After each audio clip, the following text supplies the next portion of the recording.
আসসালামু আলাইকুম। আজকে আমি হাজির হয়েছি আপনাদের মাঝে আরও একটি নতুন ব্লগ নিয়ে।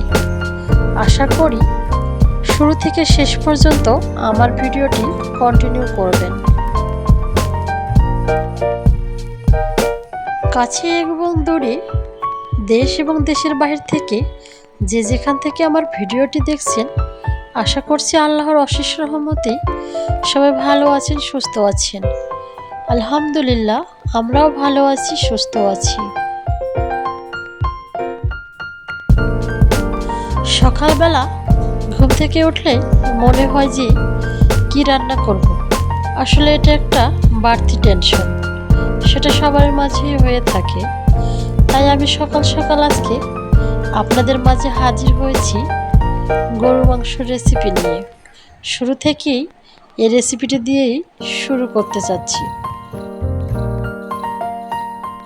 কম বেশি আমরা যারা মুসলিম ধর্মের আছি তারা প্রতিনিয়ত গরু মাংস শুধু রান্না করেই থাকি, এর মধ্যে কোনো কিছু অ্যাড করি না। আসলে অনেক সময় দেখা যায় যে শুধু গরু মাংস খেলেই নয়, এর মাঝে যদি কোনো কিছু অ্যাড করা যায় তাহলে সেটারও স্বাদ বেড়ে যায়, আবার গরু মাংস স্বাদ তো থাকেই।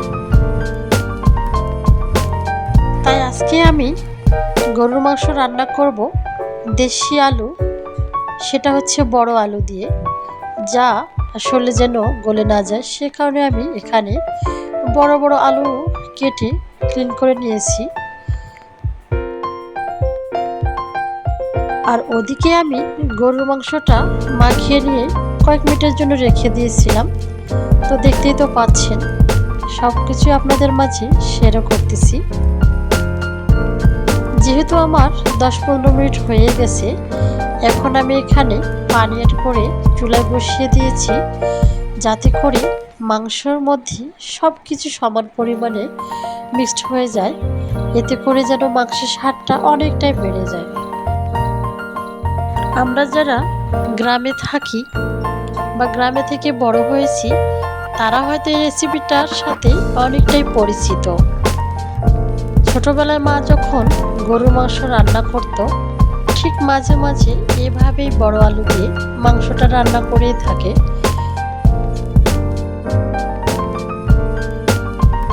ছোটবেলায় মায়ের হাতে এভাবে বড় আলু দিয়ে অনেক দিন ধরে এই গরু মাংস রান্নাটা খেয়েছিলাম। আসলে সময়ের সাথে সাথে সব কিছুই চেঞ্জ হয়ে যায়। এখন হয়তো আগের মতো মায়ের হাতের রান্না খেতে পারি না, আসলে নিজে থেকে সব কিছু করতে হয়। এখন দিন দিন আগের দিনের ঐতিহ্য এবং সংস্কৃতি সব কিছু উঠে যাচ্ছে।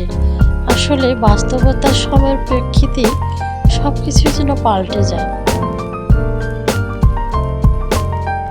গরুর মাংসের সাথে যদি একটু চালের রুটি থাকে তাহলে তো কোনো কথাই নেই।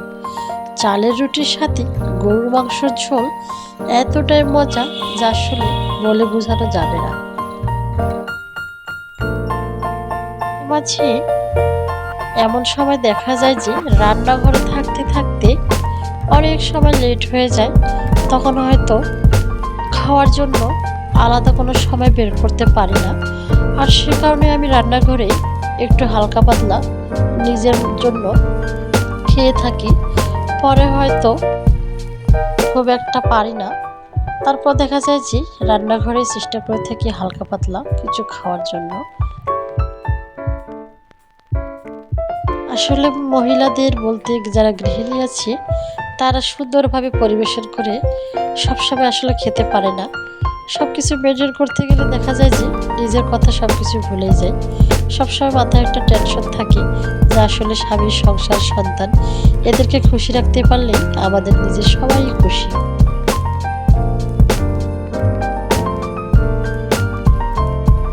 গতকাল রাতে বাজার থেকে আমার হাজবেন্ড টিস্যু বক্স দুটো নিয়ে এসেছিল। আসলে সেগুলো আমি খুলে দেখিনি, তো আজকে যেহেতু চোখে পড়লো তো আপনাদের মাঝে শেয়ারও করে নিই, এতে করে আমারও ভালো লাগবে।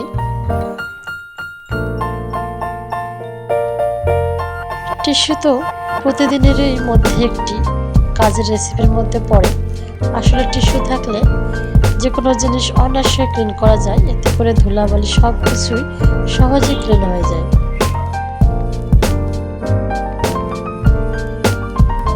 আজকের সকালটা কিভাবে পার করলাম তা আপনাদের মাঝে অলরেডি শেয়ারও করলাম। যেহেতু আমার সকালের নাস্তাটা সবারই হয়ে গেছে, তাই এখন যেটুকু ময়লা পাতিল ছিল সেগুলো আমি ক্লিন করে নিচ্ছি।